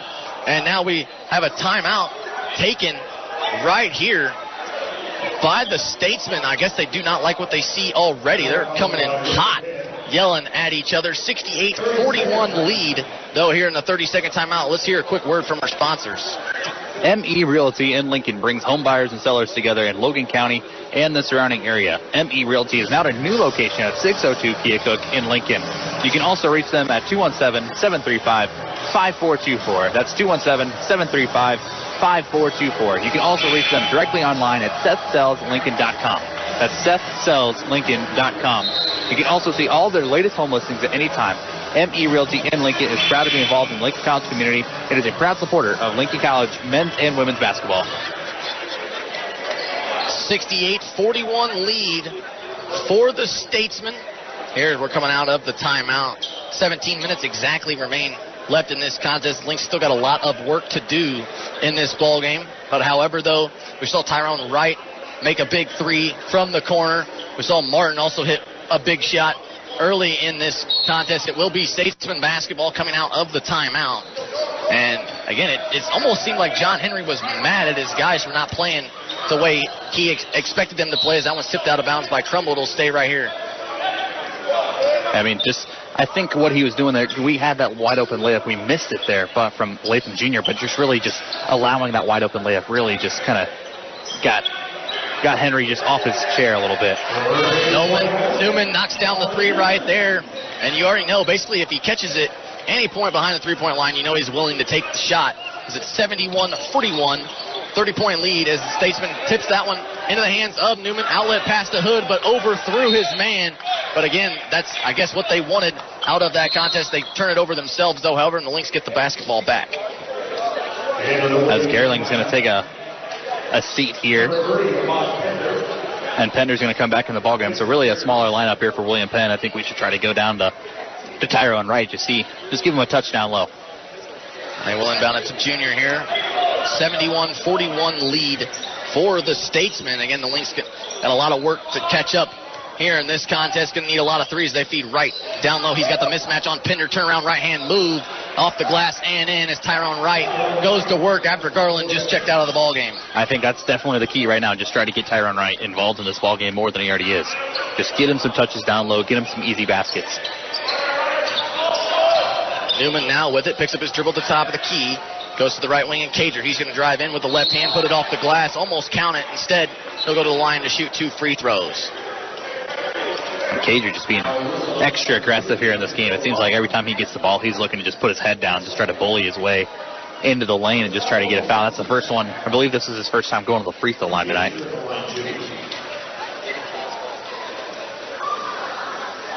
Cager knocks down his first right there. Before Cager, 57% from the free throw line. Doesn't take a lot of threes, but he's knocked down a couple here in this contest. As he averages 13 points a game, he knocks both of them down right there. And yet again, it's back to a 30-point lead for the Statesmen. 73-43 with 15 minutes to go here in the half. As Tyler with it, turnaround jumper from the free throw line. No, off the side of the rim and out, pulled down by Newman. Here come the Statesmen back the other way with Fashion. He'll pull up from downtown. No good. Offensive rebound, though, goes to Pender, and he'll lay it up and in. I like how we're just quickly getting the ball in bounds. The junior going to take a three. No good. Needs to follow a shot. Tyler does get it, and he's going to retreat to the three-point line. Yes. So, I mean, we're going to try to play this game. We're just going to try to put up as many points as we can. Trayvon Tyler from the corner after the offensive rebound gives the Lynx a little bit of life here in this contest. We're going to need a lot more for those two down the stretch. We want to get back into this one. Fashion trying to go right at Montez Crumble, and he draws a foul on the floor. I will say it was on the floor, so that'll go on Crumble, his second, team's second here in the half, and the Statesmen going to inbound underneath their own basket. Fashion set to inbound. They throw it into Hood, but saved by Tyler, but he did step out of bounds on the baseline, so it'll give the ball right back to the Statesmen, but a good play there from Tyler, reading the play all the way. Yeah, he read that play like a book. Just, he knows that Hood's just going to try to just dive to the basket as hard as he can. He reads it. As now Pender will throw it into him, and he'll lay it up and in with the left hand. You can hear Coach Lev not happy with what he just saw on the floor, as it's 77-46. And again, you got to feel for Coach Lev here in this one. You're trying to get every call you can. You're already down on the scoreboard. Tyler trying to take a long three, no good. Long rebound into the hands of the Statesmen. Cager now with it, trying to drive in. Goes to the corner now for Newman, who pump fakes right. Tries to drive in baseline, puts one up off the glass. No. Hood with an offensive rebound. He'll put it up and in as well. But again, you got to feel frustrated for Coach Lev's squad. I mean, he's just trying to fight for every call he can, because he's got to show some aggressiveness and belief in his guys. As Martin takes a three and thought he missed it, but he does get the friendly roll and knocks it home. And now that baseball pass stolen away by Crumble. Here they come now on the fast break. Actually, they're going to slow it down a little bit. Wright thought about a three. Instead, he's going to try to drive in, and we're going to have a foul going, an offensive foul going against Tyrone Wright, and I cannot believe that. Adam, you saw his feet moving just like I did. Yeah, I don't know about that. I mean, Left just shakes his head, just like, there's no way. I mean, I don't believe that at all. I mean, that's 2 fouls. That's 3 fouls now on Tyrone Wright, so he's going to have to be careful for the rest of this ball game. I don't think the guy was there in time. I mean, I could literally see Pender's feet moving as Tyrone Wright ran into him. I mean, there's one thing to have a bad call, but when it's like this, I mean, you need every help you can get as Pender tips it back up and in right there, 81-49. Now, I'm not saying that call changes the game of anything, but that's a big call if the Lynx could get it their way. That sends Tyrone Wright to the free throw line. Instead, it's a charge going the other direction, and I know what the score is, but still, you got to call this the right way. As Tyler with it takes a step-back jumper, as he looked like he got hit in the face, and still manages to get the job done either way, and he gives a little bit of word to the official. Here comes Cager now back the other way as he runs right over Montez Crumble, and I believe they just called a blocking foul on Montez Crumble, so you can see which way this is going. I would like to know how much these officials are getting paid. I mean, Crumble was just standing there. He just got trucked right over by Cager. I don't know how. I think they called it a block just because of the angle that he hit, but I mean, you could see the force that Cager was going in with, the fact that he flew in the air and did like a full 360. That's just questionable again. It's more than questionable. It's a 30-point lead for the Statesmen, and they're still getting every, pardon my French, freaking call. I mean, come on, that's a charge all day long. And it's a blocking foul on the other end all day long. If they feed Hood down low, and he'll lay it up and in. It's 83-51 with 13 and a half minutes still to go in this second half. Tyler now brings it up the floor, guarded by Hood. He's going to take another step-back jumper, and that one falls for Tyler as well. So Tyler's starting to heat up here down the stretch. I mean, just something. I mean, just get your numbers at this point. Just try to get your scoring totals up. We just need to put some more points up. Hood trying to answer, but he cannot, as Darnell Latham Jr. will let that one go out of bounds, and it'll go back to the Lynx here in this one. And you can hear Coach Lev, I mean, not happy with the way these officials have officiated this game by all means here today, as Thomas comes back in, wants a push in the back. I didn't see that one. Otherwise, I'd help Coach Lev argue that one as well, but unfortunately, I did not. Lev's just saying, come on, dude, it's 4-0 right here. So, I mean, there's more fouls going on, and there's no fouls committed. by William Penn. 83-53, and now we have a foul underneath the basket. I mean, hold your breath. We'll see who this is on. It actually goes on Hood, as him and Tyrone Wright were battling down low. For a second, I actually thought that was going to go against us. Yeah, that was Tyrone Wright. I mean, Tyrone might have lost it there. Just he didn't do anything. So yes, I think it's the correct call. They inbound it to Wright. Give and go here with Tyler. Tyler guarded by Hood yet again. He's going to take another step back three from the corner. No. Short. Pulled down by the Statesman. Here comes Hood in transition, and he'll just lay it up and in because Crummell cannot afford to pick up another foul right there. He's already got 3. Oh, yeah, we're just kind of playing. We're playing kind of nervous right here because we can't commit foul. We can't really touch him at all because it's going to be a foul no matter what. Surprised that wasn't an illegal screen right there with the way these guys have been calling it. Tyler, cross-court pass here to Crummell, who loses it into the hands of Pender. Now Pender kind of had a misplay on it. Instead, it goes to Peel back to Pender, and he'll lay it up and in. Both of the defenders for the Lynx, and you can see the airs out of the Lynx players here in this one. They already know. They can see the scoreboard, 87-53. Is Tyler now trying to drive in, draws a foul, not in the act of shooting, going on Thomas, as that'll be his first. Here comes Newman back into the ball game. He'll get Hood. And I'm pretty sure if you're Coach Henry, you could sit Newman the rest of the game and still be okay. Yeah, so he comes in and he hit the 3 earlier in the ball game. And now we have a foul yet again going on the inbounds as Tyler trying to go up for the lob. Was fouled, pulled down, so we'll inbound it one more time. They're just going to run that same little play here with Tyler, just trying to lob it into him. Trying to find Wright down low underneath the basket. They do. He puts it up and in through contact as well. Have a night, Tyrone Wright. That's 19 points for Tyrone. I mean, you kind of look down. You don't even expect Tyrone to have that many points, but he's been playing like a man tonight. You mentioned it. No Christian Romine, so Tyrone Wright going to be the big fella here throughout until he can at least get back. As Hood knocks down, that was Newman, knocks down a 3. It's 90-55 in favor of the Statesman, as now Junior trying to drive in. Triple team, trying to find Wright down low, and he's going to slam it home over Thomas, and at least that's a little bit of an exclamation point on this Lynx team.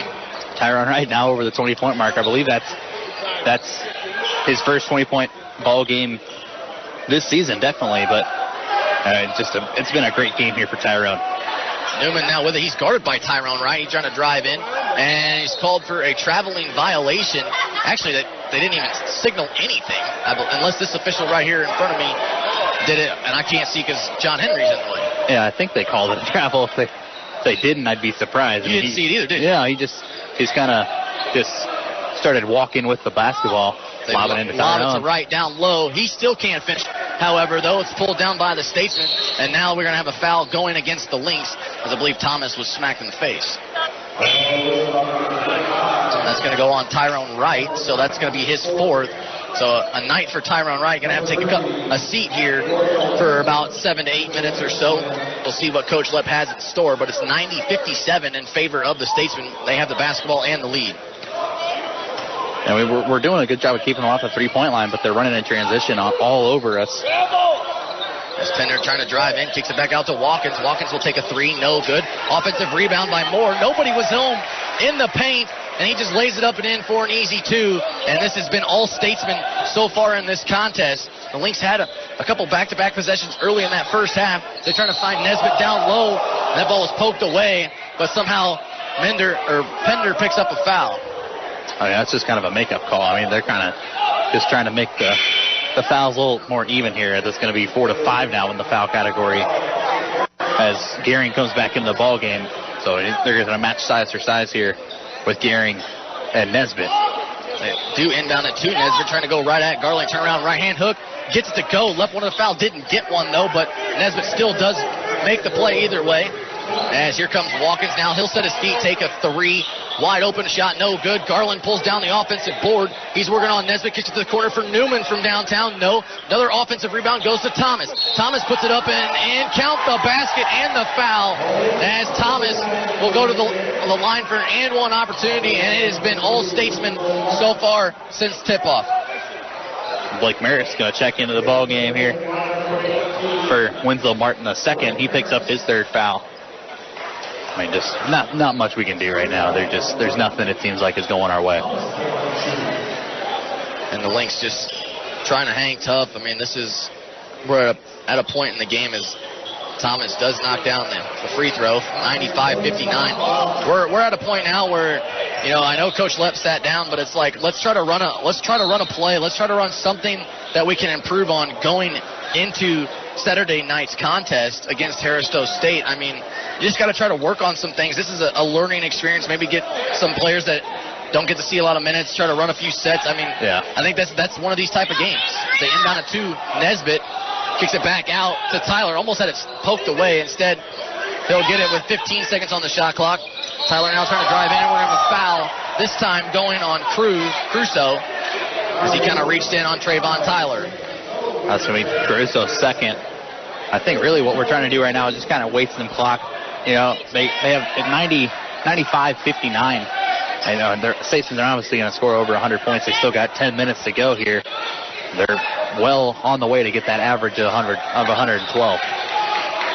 I would say so. Crumble now with it as they inbound it to him. 13 seconds on the shot clock. Crumble now kicks it back out to Nesbitt. Nesbitt going to pull up from downtown, and you know it right there. Roy Nesbitt knocks down the three. As there's going to be a full timeout taken right here by Coach Lepp's squad. We're going to stay right here and hear a word from our sponsors. The State Bank of Lincoln is Lincoln's oldest bank. In fact, its home location at 508 Broadway dates back over 100 years. That's 100 years of providing Lincoln and surrounding area residents and businesses with banking services including savings and checking accounts. They also provide personal business and agricultural loans and retirement planning. The State Bank of Lincoln's Woodlawn branch opens mornings at 7:30. You can also find them at Walmart in Lincoln and with 2 locations in Clinton. The State Bank of Lincoln, since 1903, assisting and strengthening both individual and the local community. And 95-62 is our score. It has been all Statesmen since the tip-off here in this one. Adam, talk to me during this timeout. I mean, Coach Lepp, what do you tell your guys? I mean, just say, don't look at the scoreboard? Yeah, just don't look at the scoreboard. I mean, it's not going our way tonight. If we pull off a comeback, I'd be amazed. But, I mean, it's not going our way, so just try not to let them rub it in too much. I mean, I think, if they try to do some stuff on us or they'll show off a little bit, I mean, we're not going to take that. See what the Lynx can do coming out of the timeout. 95-62, 9.5 minutes to go. Adam mentioned it. They're well on their way to over 100 points in this contest. They actually scored 140 in their first game of the year, outscored that opponent by 97, as it was 140-53 was the final in that game. Lynx over the 53 mark, so hopefully, and they will play a good defense enough to not let them get to 140. But still plenty of time left in this contest, especially the way these guys have been shooting the 3-ball here tonight. You have to like it. Now we have a foul going against Roy Nesbitt, so that'll be his 4th. And again, team 7th, so that'll put Garland at the line for a 1-on-1 opportunity. All right, that's just Nesbitt being physical. Once again, I mean, it's probably a foul. But since he's so big, it makes it look a lot worse than it actually is, just because, Roy is just such a big, intimidating guy. When he extends his arm, it's gonna make more of a difference than when Tyrone Wright extends his arm. Maris with it. He's gonna take a step back jumper. No good, as the rebound was pulled down by Crumble, as Garland did not hit the free throw. As a no-look pass there, tipped out of bounds by Montez Crumble. It'll go to the Statesman. And the Lynx just trying to play for their pride here in this ball game, 95-62. And like you mentioned, Adam, just trying to keep with them if they do anything, trying to show off or something like that. Just trying to do your best and not let something like that happen. And if they do, we'll take some exception, I guess, to that in a sportsman-like way. As Newman from downtown knew he hit it as soon as he took the shot.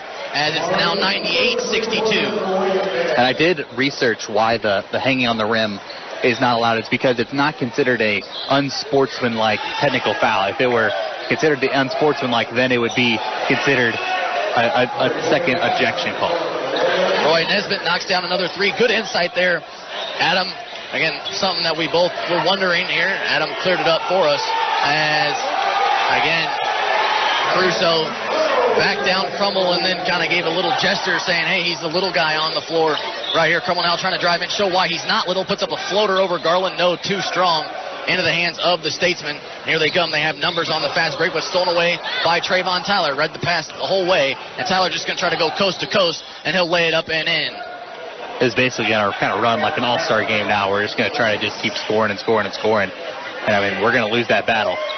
As Newman trying to answer for three, no good. Rebounded by Darnell Latham Jr., 100-67.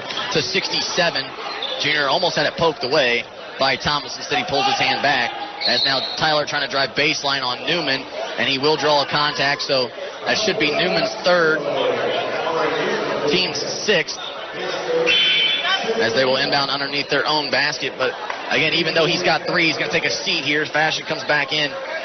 Not too much to worry about if you're John Henry and the Statesmen. Not too worried at all. I mean, it just...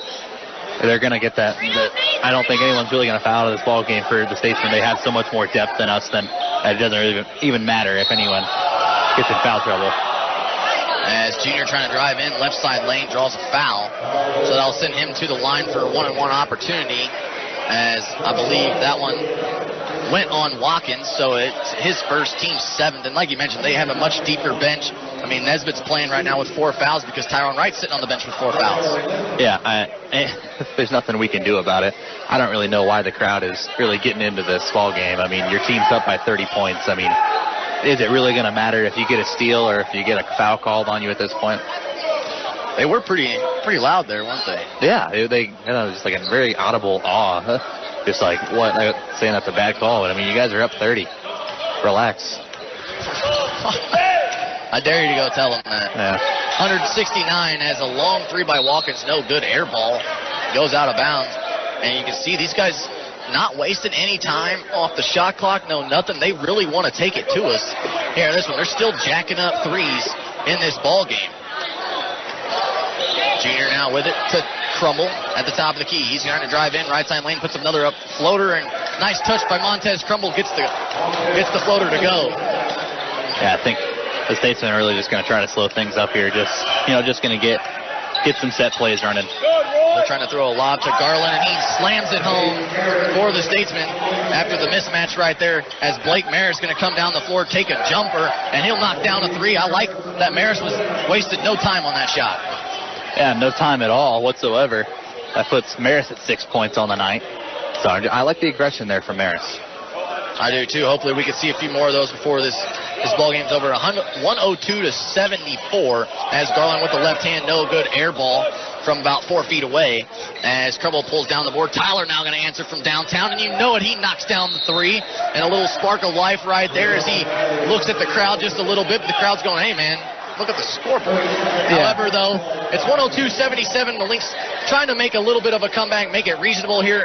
Adam, talk to me a little bit about this as we have a 30-second timeout taken. I mean, what are you seeing out on the floor as of right now? We're slowly coming back. Slowly, very, very slowly. It's going to be a tall task if we can come back into this ballgame. I think at this point we're just going to try to make it respectable at this point. I mean, I don't want to lose by 30 points for the 4th straight loss. I mean, we want to come out of this game with something positive. No, I completely agree. That's why I was thinking maybe run a couple set plays that the Statesmen haven't seen, maybe get something going, an offensive flow. I mean, you saw Maris and Tyler both kind of getting into a rhythm right there. I thought Junior was really going to get into one here tonight, but really just hasn't found it. I believe 7 points on the night for Darnell Latham Jr. and just 2 of 9 from shooting and 0 of 3 from the field, or from the three-point line. But 3 of 4 from the free throw line, though, however. That's usually where he makes the majority of his points. Yeah, he hasn't really been that aggressive at all in this ballgame. He's kind of avoiding the paint, with Gehring in the paint like that, the big shot blocker. As Thomas takes a three, no, but Fashion is there for a tip-in as nobody boxed him out, and it's really been that type of night. The second chance points in favor of William Penn, as now we have a foul going against Crusoe. His third, team's 8th, so that'll send Tyler to the line for a one-on-one opportunity. But if you look, I mean, second chance points, 16-5 in favor of William Penn. And then points in the paint, Lynx getting destroyed. And the points in the paint, 44-22, as Tyler cannot hit the 1-and-1 opportunity as Moore pulls down the rebound. Fashion back to Garland, who thought about a three. You know he won't take one. Nesbitt playing off of him to try to get it down low to, let's see, that was Watkins. No, rebounded by Tyler, out to Maris. Maris fouled hard, but cannot get that one to go. And now Maris shaken up just a little bit. It looked like he was fouled when he went for the shot. They did not call it, as Maris now getting up slowly, holding his right elbow, and that is not good for this Lynx team. We already don't have depth at all as it is. Maris took a hard hit. I mean, that guy, he tried to go for the chase down block, which I think could have been a goaltending call there, and then Maris just goes down hard. And the trainer over immediately right away. I'm with you. I don't know how that wasn't a foul, for one, or like you said, a goaltending. I mean, dude came down on top of Blake Maris, and we'll see if he's okay. But right now, holding that right elbow, I mean, that's his shooting. Yeah. That's his shooting arm. I was just about to say that's the shooting arm of Maris. So that's definitely, kind of taking away his superpowers a little bit. I mean, he's a good three-point shooter. I mean, if the elbow's not there, then I don't know what is. It looks to be okay. Maybe hit the funny bone, and we all know how that goes. Kind of sends a little tingling feeling. Can't feel the arm there for a little bit. Definitely hurts worse than it probably should. And maybe we'll see if Maris comes back next game on Saturday with an elbow, one of those elbow sleeves. Never know. Yeah, you never know. They're going to ask. Say Maris needs to exit the ballgame for taking like a little bit of an injury time out there. So he's probably just going to temporarily come out for just a little bit. And since they took time out of the game, they're going to say, go ahead and just take a break here for Maris. And 104-79, 5:45 to go. As Fashion goes right at Crumble, just backs his man down and lays it up and in. Crumble was looking for an offensive foul. Not going to get one here, especially at William Penn. 106-79. As Tyler now trying to drive in. Drives in left side lane, puts one up off the glass.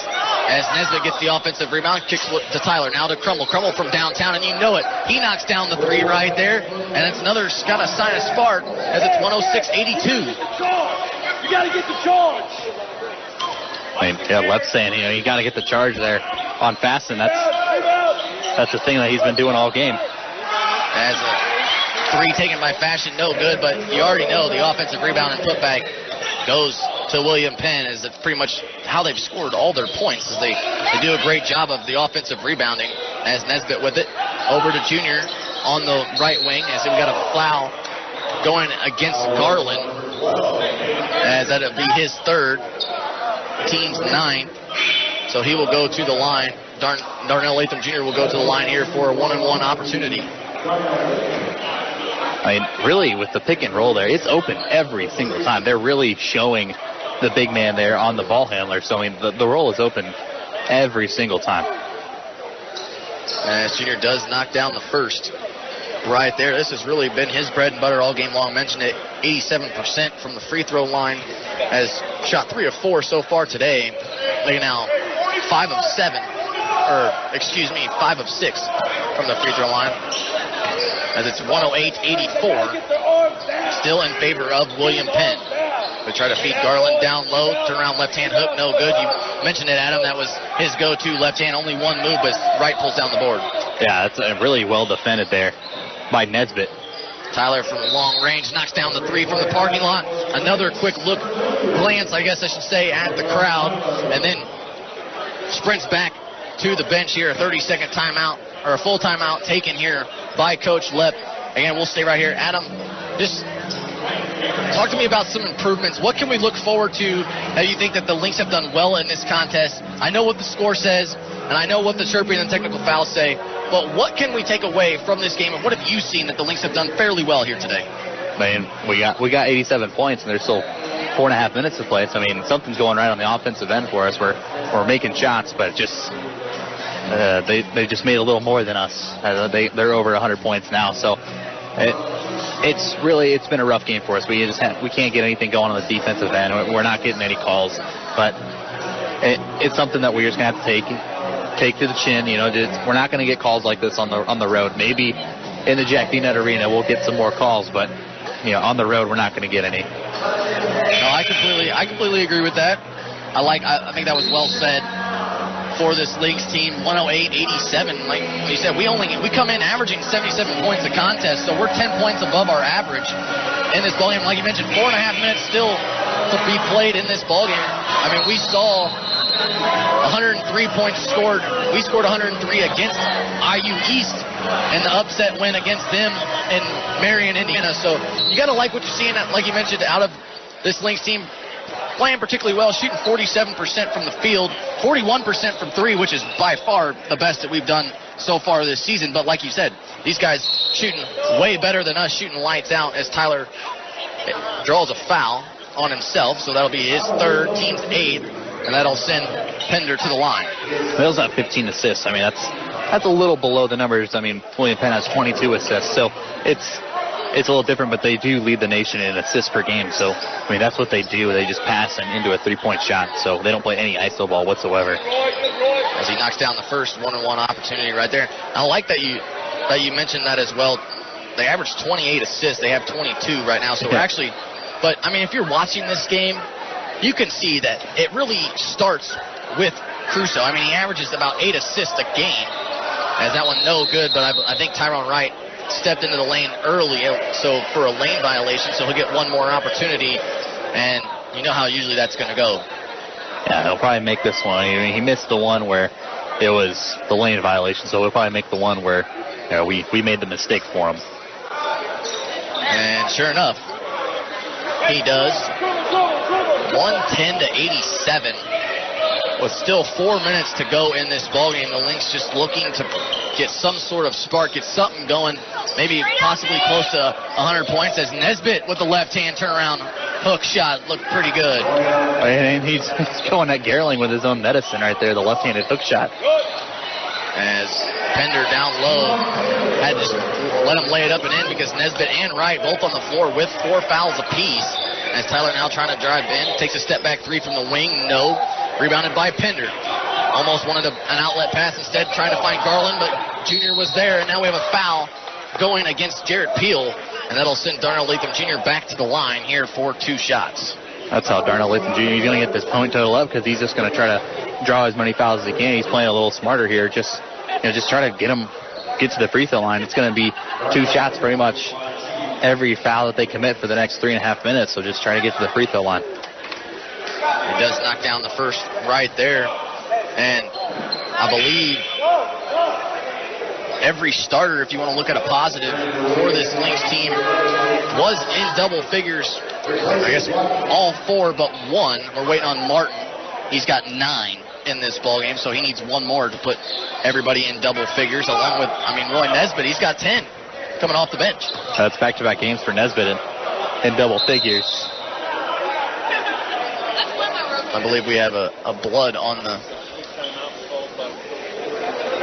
I believe it's blood there from Peel. Just kind of in.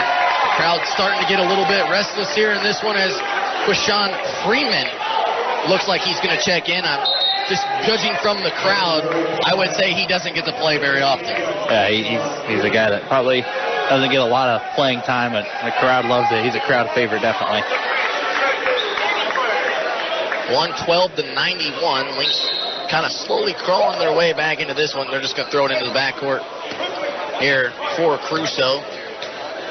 And we mentioned him. He does have 8 assists, so he's got his average so far here today. As he does another no-look pass to the corner, and Pender, he might have 9, and he will, as Pender knocks down the 3 right there. 105-91 with 3:13 left in this ballgame. And I think if you're a Lynx fan sitting in the stands here tonight along with us, you're just wanting to watch that clock dwindle down as quickly as possible as they find Tyler. One more pass to the corner, and Latham Jr., he's going to knock down the 3 right there. And the Lynx answer right back with a 3 of their own. Here comes William Woods now back the other way, under 3 to play, as Tyler falls, holding his ankle, And we can't get that one to go as now we have a stoppage of play. Trayvon Tyler holding his left ankle, and I don't think I've ever seen anything like that before in my life, as John Henry showing good sportsmanship on Trayvon Tyler, gives him a high five. But it looked like, though, Crusoe kind of gave Trayvon Tyler a little bit of his own medicine. Yeah, and I mean, his ankle was sore before that. That was the same one that he rolled against Kokomo. So the crowd thinks that he broke his ankle technically there, but I mean, it was already hurt. 115-94 as Winslow Martin II checks back in for Tyler. Give him a breather as Crummell now with it. 20 seconds on the shot clock now as we have a foul going against Freeman. So that'll be his first. That'll send Montez Crummell to the line for 2 opportunities. And another thing, too, I mean, after he did that, the step back jumper there and, sent Tyler to the floor, he didn't even make the jumper, so it shouldn't really even count. I completely agree. And they didn't even get the offensive rebound that time either, so we were able to stop playing and get Tyler quickly off the floor. And 115-94 is that one in as well. So he knocks down a pair, and we're going to take another 30-second timeout taken by Coach Lepp's squad. And if you're Coach Lepp, what's the deal with this timeout? Are you trying to get somebody in? Are you trying to draw up a quick play? I mean, what exactly is your thought process? I think we're just going to try to get a shooter open here. Just try to get a quick 3. Hopefully he'll come back and just try to get something going for us. I mean, I don't want to say we're in this ball game. We're still down 20, so just try to get over that 100 point mark. Make it look just a little more respectable.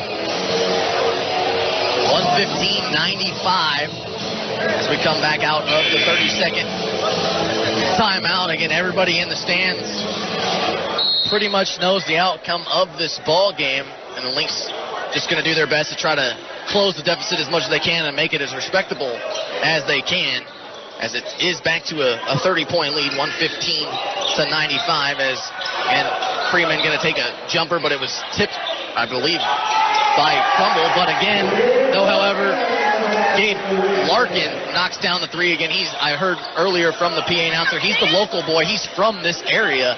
As Roy Nesbitt knocks down another 3, and that's a good sign, I believe. Is that his 3rd? That's his 3rd of the game. He's 3 for 3 from the 3-point line, all in this half as well. And he's tested with guarded Gabe Larkin.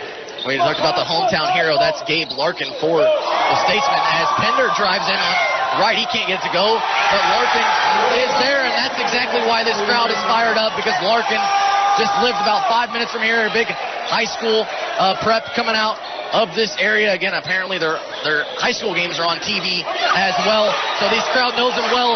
As Pender gets a steal right there, finds Thomas, and he'll slam it home. And I believe if it wasn't already an exclamation point, that just did it right there. Yeah, that's definitely the exclamation point. I mean, this game's pretty much over. It's been over for a while, it seems like. It seems like all the air has just been sucked out of our bodies. We can't play. As Winslow Martin almost had that one stripped away. Crummell now finds it, though, however. 121-98 as the Lynx looking to get over the 100-point mark as well. No, cannot pull that one down. Rebounded by William Penn. Is that one on the floor? Crummell about poked that one away. He does. It's still into the hands of Freeman, though, however. A no-look pass to the corner for Larkin. He'll set his feet, take a 3. No. Long rebound into the hands of Crusoe yet again. And it's another fresh 20 here as they'll get it to Freeman, who's going to drive baseline, dishes it off to Larkin, and he'll lay it up and in. Larkin already in this ballgame. He's got 6 in the first 30 seconds of this contest. 123-98. The Lynx looking for a basket to put them over the 100-point mark. No good. Long 3 by Crummell as it's pulled down, and shot clock and game clock basically identical, so that should be the final here in this contest. But however, though, you got to like that the Lynx still managed to put up 98 points in this ballgame. Unfortunately enough, they didn't have the defensive capabilities of putting up 123. So this is a very good, very talented William Penn team. I mean, they're 4th ranked in the country in Division 1 NAIA. So this is a good opponent for this Lynx team, like you mentioned. Didn't have our entire team. Only had 8 players. About had 7 down the stretch when Tyler went down with an injury or along with Barris. So it's going to be interesting to see how these guys fare coming back. I know it's a tough loss for these guys, but Adam, what can we take away from this ball game? I mean, going into Saturday, we saw what happened, but 98 points is still 98 points. Yeah, I mean, we scored quite a bit. So hopefully, it just goes. It goes back to just, that's good sportsmanship here. Everyone's shaking hands. It might have been rough at the beginning, but I mean, it still ends in good hands. So, I mean, either something's got to go down. I mean, this is our 4th straight loss. Something's happening with this team. We just can't really explain it. No, I completely agree with you on that one. 123-98 was the final in that contest. And like I mentioned, I mean, this is the Lynx team that they did well. They're a little bit understaffed. They're a little bit undersized, understaffed, as the Statesmen are ringing the bell right here in this one. But, however, though, I know the Lynx are hanging their heads, but they have nothing to be ashamed of in this one. They took it to the Statesmen there for a little bit, but I mean, when we don't have half of our roster and then we have a couple starters out due to injury and they didn't even travel with us, I mean, it's tough to win ball games. And then since they've gone out, we've lost 4 straight. Yeah, I mean, get this. I mean, if we see this team again and we're full strength, I think this is a completely different outcome. I mean, they still might be a little bit better of a team than us, but it's a lot closer than it was tonight. No, that's well said there in that one. 123-98 was the final in that one. That's going to be the last time I say that score here in this one, because the Lynx looking to forget about it. So are we, as we're looking ahead to Saturday, November 16th. Again, remember, the men's game will start at 7 p.m. because of the fact that we have 3 women's volleyball games, the AII Conference Tournament hosted by Lincoln College for the first time, along with hosting the basketball Independent Conference Tournament as well. So we got a lot to look forward to, men's and women's tournament. It's going to be a fun one. Saturday, make sure you tune in at 11 a.m. for the first semifinal conference women's volleyball game. Again, we don't know who's playing yet because they still got to play the quarterfinals and things of that nature, but 11 a.m., that'll be the start time. The second semifinal game will be at 1, and then the conference championship game will be at 3, all brought to you by LCTV as well. Again, along with the men's basketball game, they'll take on Harris-Stowe State at 7 p.m. after all the volleyball stuff is done. They're 1-2 on the season, and they actually lost 85-64 to 10th-ranked Kokomo over the a couple days ago. So, again, both teams have played Kokomo. We've seen how both teams fare. I think it'll be a good bounce-back game for this Lynx squad against Harris-Stowe State at 7 p.m. in the Jack D. Nutt Arena. Again, that's going to do it all here for us. And thank McKenzie for board hopping back at the station. He's Adam Hoffman. I'm Nick Jackson, and we will see you Saturday morning for women's volleyball. Lincoln College basketball on 89X has been made possible by Grouse Chevrolet Buick, ME Realty, and by the State Bank of Lincoln.